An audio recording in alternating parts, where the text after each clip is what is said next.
Je vous l'annonçais en début d'émission, après 12 années passées à la tête de la Confédération des organisations syndicales indépendantes du Bénin, la COSI Bénin, Noël Chadari se retire. Dans 5 sur 7 matin, donc, nous allons explorer le parcours d'un homme qui a consacré plus d'une décennie de sa vie à la défense des droits des travailleurs au Bénin. Après une longue et fructueuse carrière au service de la cause ouvrière, l'homme, au physique imposant, vous allez le voir, a décidé de prendre un nouveau chemin. Nous nous plongeons dans son parcours, ses succès, ses défis et les enseignements qui tirent surtout de ces années d'engagement. Merci d'être avec nous. Monsieur Chadari, bonjour. Oui, bonjour, monsieur le journaliste. J'ai envie de dire camarade, salut. Salut, camarade. Salut, camarade. Comment allez-vous? Je rends grâce au grand architecte. Mais c'est un plaisir de vous recevoir sur 5 sur 7 matin. Le plaisir est mien aussi. Alors, vous avez passé, je l'ai rappelé, 12 ans à la tête donc, de la COSI Bénin. Vous êtes un visage bien connu dans l'univers syndical de notre pays. Qu'est-ce que ça vous fait aujourd'hui de passer le témoin? Mais c'est un plaisir pour moi de passer le témoin parce que j'ai combattu le bon combat pendant toutes ces années. Et comme on le dit, il faut savoir partir à un moment donné. Et comme les textes consacrent qu'après 2 mandats, il faut passer la main. Mais c'est un plaisir pour moi de passer la main. C'est un ouf de soulagement parce que c'est pas facile d'être au plus haut niveau. Un responsable syndical, c'est pas facile. Et donc, j'ai fait le job et je me retrouve à la fin du mandat, mais je dois rendre grâce à Dieu, au grand architecte de l'univers, pour dire, mais voilà, c'est bon, le job est fait, il faut aller ailleurs et penser à autre chose, tourner la page. Vous sentez un poids, vous avez l'impression d'avoir déposé un poids? Oui, c'est ça. C'est ça, parce que mais tout repose sur vous. Hein. Quand vous êtes le secrétaire général d'une confédération, d'une grande confédération du reste, vous avez tout le poids. Les travailleurs, vous les avez avec vous. Vous avez le pouvoir aussi qui est là. Vous avez des défis à relever. Vous devez tenir bon et donc satisfaire les doléances, enfin de régler les problèmes des uns et des autres, pouvoir faire face aussi au pouvoir qui ne vous regarde pas tellement, qui vous regarde comme ceux qui empêchent de tourner en rond. C'est pas facile de gérer tout ça. Et vous avez vous-même vos responsabilités, parce que je suis, dans la vie courante, je suis conseiller pédagogique de français, et ensuite j'ai d'autres responsabilités. Et donc quand je dois gérer toutes ces responsabilités, de père de famille, de professeur, syndicat, c'est pas facile. C'est pas facile. Oui. Professeur certifié, Oui. des lettres, 12 ans, Oui. c'est beaucoup quand même. Oui. Comment se porte le travailleur béninois au moment où vous devez cesser de servir ses intérêts et ses droits? On va dire que le travailleur béninois est toujours en quête d'un mieux-être. C'est une quête de tous les instants, on n'est jamais satisfait. Hein. Et là, on voit tous les ans des problèmes auxquels il est confronté. Problèmes, vous connaissez un peu la survie du travailleur, hein, l'épanouissement au travail, le travail décent, c'est se retrouver dans les meilleures conditions pour donner le meilleur de soi. Le travailleur béninois, au moment où moi je passe la main, il faut dire que ce n'est pas des bons moments pour lui actuellement, vous le savez, la cherté de la vie, les difficultés, les problèmes de carrière, et donc tout ça, ce n'est pas si reluisant, je peux dire. Mais on se contente de ce que nous avons, mais tout en travaillant pour que les choses s'améliorent pour les travailleurs. Voilà. Quel est aujourd'hui votre vrai sentiment? Est-ce que la lutte syndicale a beaucoup plus payé que par le passé, ces 10 dernières années? Ces 10 dernières années, donc on remonte au pouvoir du président Yahi. Oui, et un peu 2 ans après votre arrivée au pouvoir. Je peux dire que ça va, il y a quand même de bonnes choses. Hein. Sous le président Yahi, on a vu la situation des travailleurs, l'indice salarial s'est amélioré parce que ce que recherche le travailleur, enfin comme tous les Béninois, le peuple, c'est l'eau et le pain, n'est-ce pas? Donc on a vu les 2 dernières années l'indice salarial être amélioré, enfin au début du pouvoir du président Yahi, et puis après, le président Talon aussi, on a vu, quand il est arrivé, lui aussi a fait des efforts pour revaloriser, je crois, il y a en 2022, les salaires, les bas salaires le plus. Donc quelque part, si on prend le plan les revenus, il y a eu une amélioration, mais tout ça noyé après par la cherté de la vie, la flambée des prix de produits de première nécessité, l'électricité qui est devenue chère, l'essence aussi, dont le coût est vraiment inaccessible pratiquement aux travailleurs, parce qu'on a vu des gens qui ont garé leur voiture et qui vont carrément à moto. Donc tout ça fait que il y a des efforts certes qui ont été faits par les deux pouvoirs, mais ces efforts, n'est-ce pas, sont noyés par les difficultés pour le pouvoir d'achat s'est complètement menuisé à cause, n'est-ce pas, de la cherté de la vie. Qu'est-ce que ces 12 années passées à la tête de la COSI Bénin vous ont appris? J'ai appris à être beaucoup plus patient. Beaucoup plus patient. J'ai appris à beaucoup encaisser, à écouter, à être réceptif aux critiques, et n'est-ce pas, à connaître un peu l'homme de plus en plus, parce que on est dans un milieu où il y a beaucoup de gens autour de vous. Ordinairement, vous êtes bouillant? J'étais quelqu'un de très impulsif, mais avec le temps que j'ai passé pendant les 12 années à la tête de la COSI, mais j'ai appris à devenir plus calme, plus posé, plus pondéré, écouter, n'est-ce pas, ne pas en vouloir à ceux qui émettent des critiques sur vous, recevoir les critiques, il faut prendre dans ces critiques-là ce qui est meilleur pour améliorer votre prestation en tant que secrétaire général. J'ai beaucoup appris là, c'est une école, comme on dit, la vie est une école où on ne scène pas certes les diplômes, mais on ne finit jamais d'apprendre. Donc j'ai beaucoup appris. Vous avez été souvent au front office avec les gouvernants pour négocier un certain nombre de choses. Derrière, le travailleur ne comprend pas toujours qu'il faut privilégier le dialogue, qu'il faut parfois aussi faire profil bas. Comment est-ce que vous avez vécu ces moments aussi d'incompréhension quand derrière on vous demande de mettre le gaz, de mettre le boulet de chauffe, alors que vous demandez d'être patient, d'être calme? C'est des moments très difficiles, mais vous devez assumer.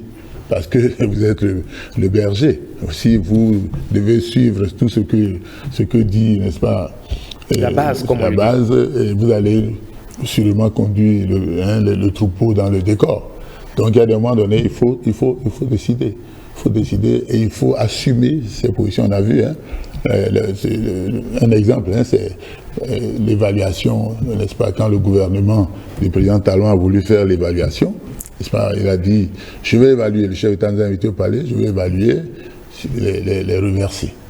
Mais nous avons échangé, nous avons tout fait pour empêcher que cela se fasse, mais le chef d'État est resté droit dans ses bottes. Il nous a fait quelques concessions. On a accepté les concessions et on a demandé aux gens d'aller composer. Mais ça n'a pas été facile. Il y a eu, n'est-ce pas, un tollé général. Nous n'allons pas composer, nous allons boycotter. Il y a eu une centrale qui était dans la dynamique de demander aux gens de boycotter pendant que nous autres, on a voulu.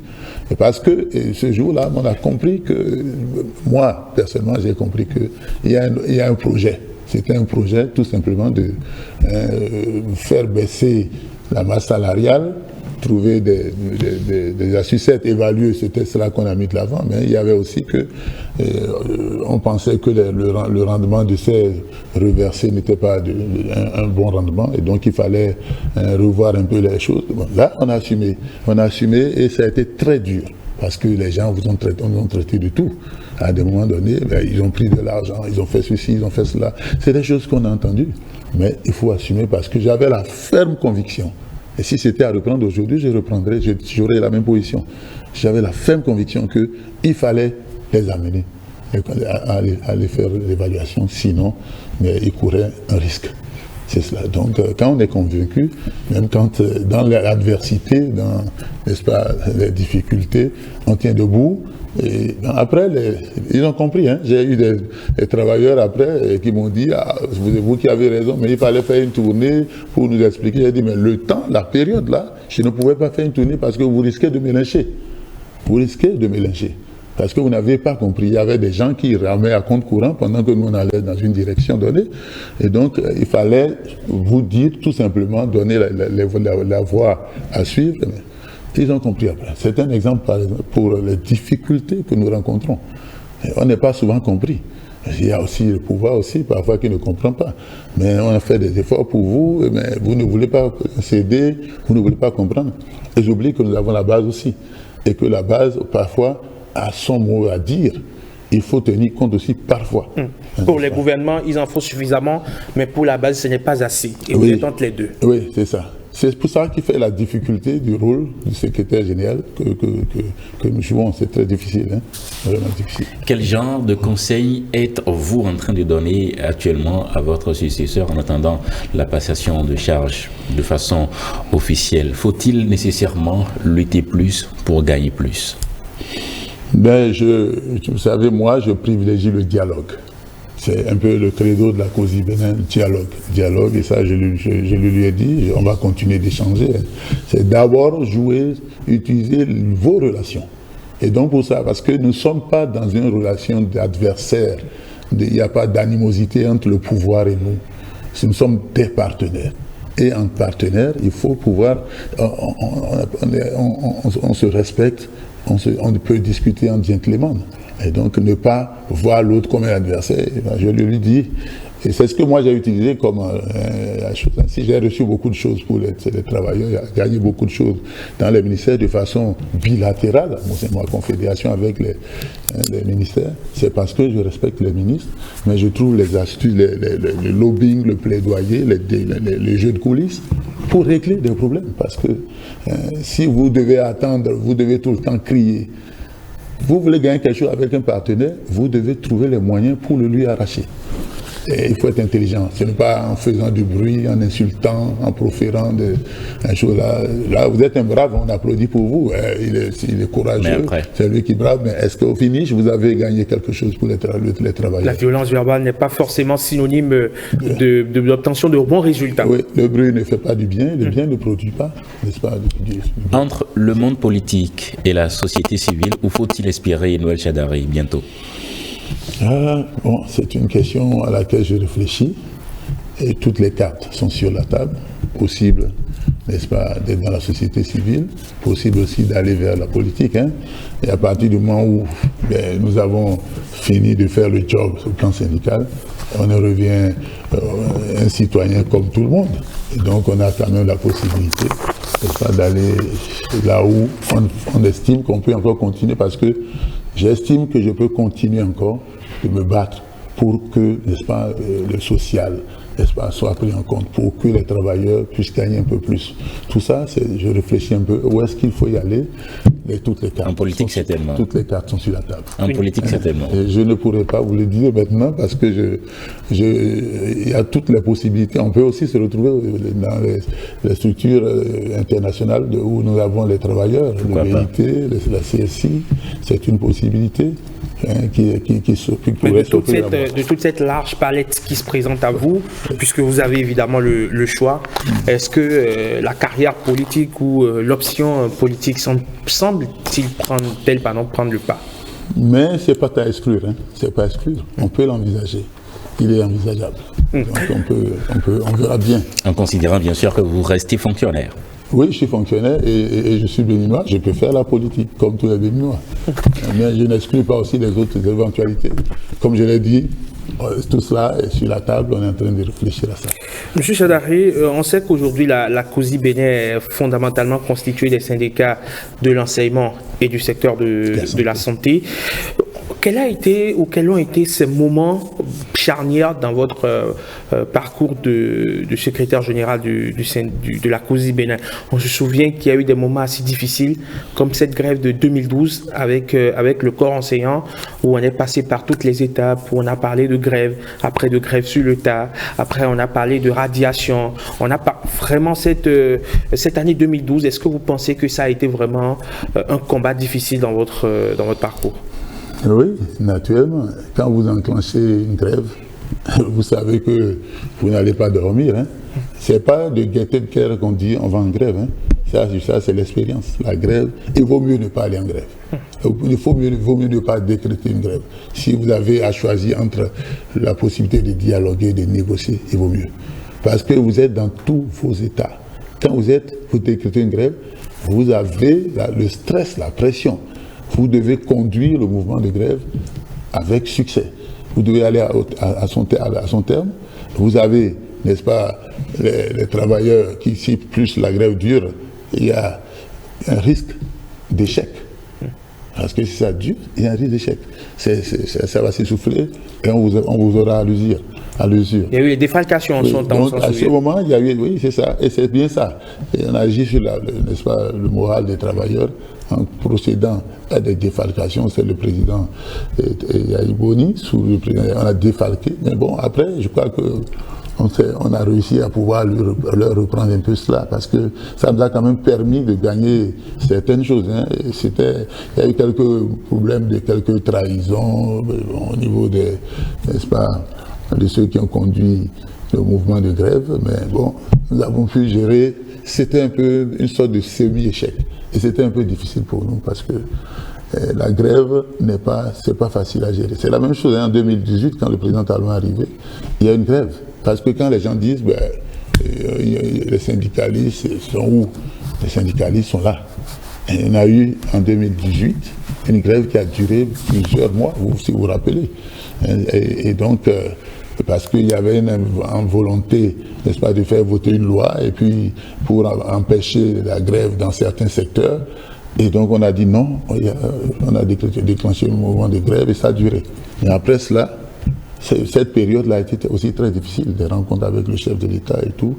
Mais au finish, les enseignants qui attendaient voir un peu une amélioration de la prise en charge de certaines décisions qui devraient leur permettre de voir l'amélioration de leurs conditions de travail, de vie, n'est-ce pas? Ça n'a pas marché, on a donné des miettes et ça a été un problème. Donc, pendant cette période-là, gérer la grève n'a pas été aussi facile. Parce qu'à un moment donné, on a vu qu'il y a eu des centrales qui ont dit nous on va arrêter, d'autres centrales ont dit on continue, dont la mienne, on a dit on va continuer avec la CSTB et la COSI.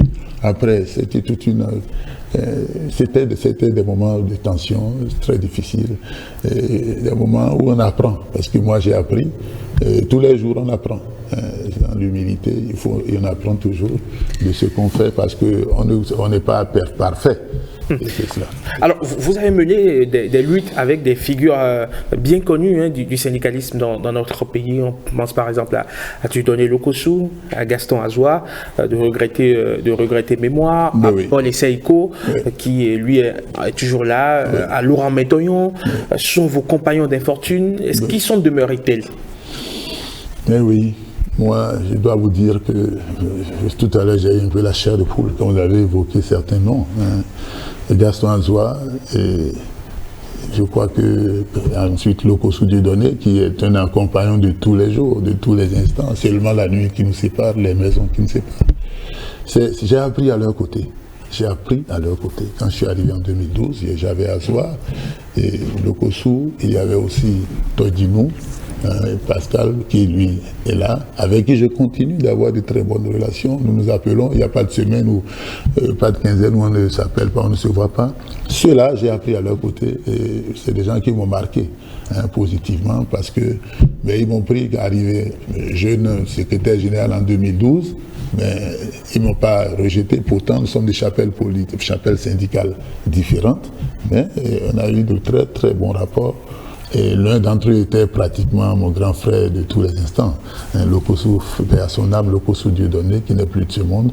Laurent Métoyon, on a eu aussi de bons rapports. À un moment donné, il fallait faire n'est-ce pas, nous mettre tous ensemble. Il y avait cette grève où j'ai dit à mes aînés, Toidinou, Lokossou, dit mais il faut qu'on aille chercher Laurent Métoyon, parce qu'on a besoin de lui aussi pour qu'il vienne, n'est-ce pas, se mettre dans ce combat, parce que c'était un peu le combat contre les concours frauduleux. Hein, ces concours frauduleux qu'ils avaient dénoncés, dont il faisait partie des avant-gardistes dans le combat. On a dit, mais mettons-nous ensemble avec eux, avec lui, donnons-nous la main pour gagner ce combat.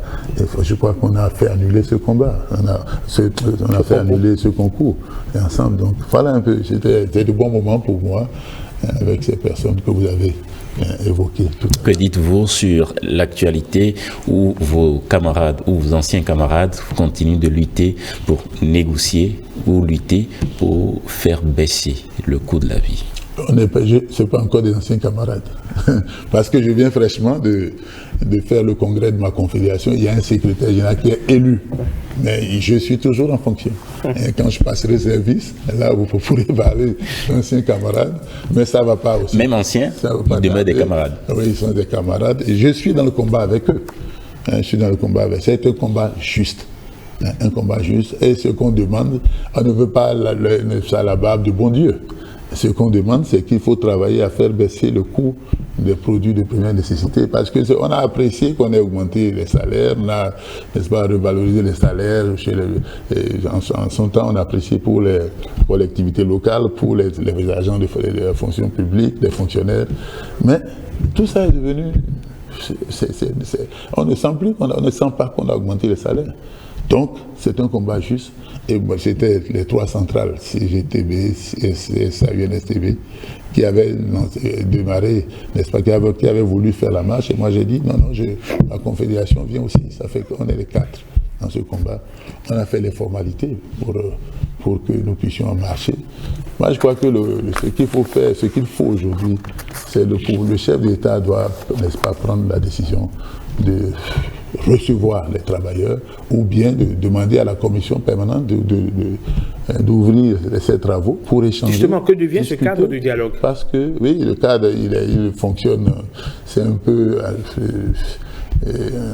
par intermittence, hein, c'est un cadre qui n'a pas... Il y a certes des tests qui régissent le cadre, mais on ne respecte pas le nombre de sessions qu'il faut avoir. Et on a l'impression de faire un dialogue dans l'urgence. C'est quand il y a une urgence. Et ça, c'est par exemple le cas. S'il y a urgence, il y a la tension sociale et tout. Il faut qu'on... On vous a quand même vu en début d'année, avant le démarrage de la rentrée scolaire, il y a eu le cadre de dialogue qui a été vraiment très fonctionnel pour le bonheur de tout le monde. Mais il ne fonctionne que quand la rentrée arrive. Il ne fonctionne que quand la rentrée arrive. Pour dire, ben voilà, les diligences qui ont été faites, c'est tel. On a envoyé les primes des enseignants, on a donné les subventions, on a fait ceci, on a fait cela, c'est ça. C'est des annonces, c'est pas le dialogue. Le dialogue, il y a des problèmes. Nous déposons les cahiers de doléances tous les ans. On a fait la courtoisie à ce pouvoir-là. Et quand Mme Matisse est arrivée, parce qu'il y a des mois, avec l'autre pouvoir, on avait commencé, on ne déposait plus les cahiers de doléances. Mais avec eux, on a fait la courtoisie. On a commencé par déposer les cahiers de doléances. Nous avons donc constaté qu'il y avait des efforts qui se faisaient. Mais depuis un moment, puisque pour discuter des revendications, c'est dans le cadre des négociations de la grande commission, elles ne se tiennent pas régulièrement. Et donc, il y a toujours les mêmes revendications et tous les ans, il faut répéter ramener la même revendication dans le cahier de doléances. Ce qui fait cette année, nous avons dit non. On ne dépose pas de cahier de doléances. Il faut épuiser les revendications qui sont dans, n'est-ce pas, le cahier de doléances que nous avons déjà déposé. Donc voilà un peu le cadre aurait pu... Si le dialogue était... Tout à l'heure, j'ai dit, moi, ma confédération privilégie le dialogue. Informe nos militants, nos responsables pour le dialogue, pour le lobbying, pour le plaidoyer, pour les stratégies, pour pouvoir gagner quelque chose pour les travailleurs. Mais si le dialogue ne fonctionne pas bien, qu'est-ce qui nous reste? C'est la rue. C'est ça que vous constatez. C'est la rue. Vous pensez que dans le cas d'espèce, le dialogue a échoué? Oui, il dysfonctionne. Et ça fait que, mais on est obligé de crier, de faire les marches. Vous pensez que moi, je n'ai pas envie de rester tranquille chez moi? Quand vous lancez des actions comme ça, vous-même, vous n'êtes pas tranquille. Quand vous allez en grève, vous n'êtes pas tranquille. J'ai dit tout à l'heure, il faut gérer une grève. Ça fait que ça vous avez beaucoup d'énergie, des beaux énergies. Pour gérer la grève, il faut maintenir le cap, aller voir les militants, sensibiliser, maintenir la pression et tout ça. C'est pas facile. Quand vous voulez faire organiser une marche, vous voulez faire un meeting, tout ça, c'est des beaux énergies. On aurait bien souhaité que le dialogue, un bon dialogue, nous épargne de ça. Et nous permettre de faire économie aussi de notre énergie. Vous avez connu aussi les longues interrogatoires dans les commissariats, oui. Les bureaux des commissaires. Oui. Est-ce que tout ça, c'est mentalement épuisant? Oui, mais on fait l'effort de s'adapter à cela. C'est épuisant. On a fait la dernière fois à la BF, je crois, en gagnant toute une journée. Dans cette situation où vous êtes, le temps ne passe pas. Vous constatez que vous n'avez pas vraiment de raison d'être là, mais on vous a mis là. Donc, c'est ça. On a eu les gaz sous le pouvoir de Yahi. Hein. On a eu les gaz, on a tiré sur nous, vous vous rappelez. Yahi, on s'est retrouvé, je crois, c'est en 2015, quelque chose comme ça. On s'est retrouvé au commissariat, au CNHU, tous, Icor, et moi, Kassamampo, Lokosu, Todino, on était tous là. Donc, on est habitué à ça. C'est pas facile d'assumer cette responsabilité, mais il faut des gens pour l'assumer. Il faut des gens pour prendre des risques. Il faut des gens pour affronter le pouvoir. Il faut des gens pour, n'est-ce pas, jouer le rôle pour défendre les intérêts des travailleurs. Et donc, c'est un peu un rôle ingrat, mais il faut le faire. À la fin, est-ce que le travailleur béninois doit-il toujours se sentir fier de servir son pays? Oui, parce que c'est le travail qui permet au pays de se développer. Il doit travailler. Il doit se mettre au travail et donner le meilleur de lui. Moi, je dis toujours à mes militants, quand j'ai une occasion je dis, je ne défends personne s'il ne fait pas son travail, s'il ne le fait pas bien. Parce que quand il arrive le moment de faire grève, on fait grève. Donc s'il s'agit de faire le travail, il faut bien le faire. Moi, je suis avec toutes les responsabilités que j'ai, mais je continue de travailler. Je suis professeur au CEG Bégamin. Et je joue mon rôle de conseiller pédagogique. Je fais l'effort, c'est vrai que c'est très dur pour nous, mais il faut travailler pour faire avancer son pays, pour développer son pays, pour produire la richesse. Il faut des gens travailler. Donc on doit être fier de travailler. On ne peut pas rester, n'est-ce pas, les mains croisées pour attendre que ça tombe du ciel. Le développement ne tombera pas du ciel, il sera construit par nous. Ce sera notre œuvre à nous, les Béninois. Monsieur Tchadaré, à présent que vous allez bientôt passer la main donc à votre successeur, qu'est-ce que vous avez envie de lui dire avant évidemment d'avoir l'occasion de le lui dire formellement à l'occasion de la cérémonie qui consacre cela? Mais beaucoup de courage, hein. C'est pas facile de gérer une grande maison. Et il doit avoir beaucoup de cran, de courage et pouvoir n'est-ce pas, être patient, accepter les uns et les autres en ce qu'ils sont différents de lui. Et donc écouter, l'écoute est une qualité d'un leader, ça fait partie d'un leader. Hein. L'écoute, accepter de se remettre en cause quand il s'agit, n'est-ce pas, être réceptif aux critiques. N'est-ce pas, et voir un peu, mais avoir une ligne bien tracée et jouer.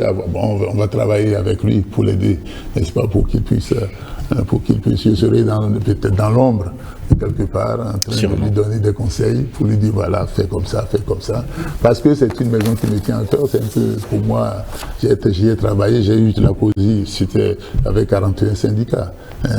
En 2012, aujourd'hui on est à 157 syndicats, de bons syndicats. Nous n'étions pas représentatifs, et nous sommes aujourd'hui deuxième dans le secteur public, deuxième dans le secteur privé. Mais là, il y a des chantiers pour lui. Il y a une partie, là, le privé, c'est là une terre en friche. Et parce que nous sommes deuxième derrière la CSA, qui nous a un écart abyssal entre la CSA et nous, 44% et 14%. Deuxième, mais vraiment pas un deuxième très solide. Donc, il faut travailler dans ce secteur, qui est un secteur, il faut tout faire, tout en maintenant le cap dans le secteur public, où tout le monde sait que le secteur public, c'est la COSI, dans le secteur de la santé, le secteur de l'éducation. Et ça, ce sont des chantiers, des combats qu'il doit mener, avec la tête froide, le cœur chaud. Vous dormez mieux?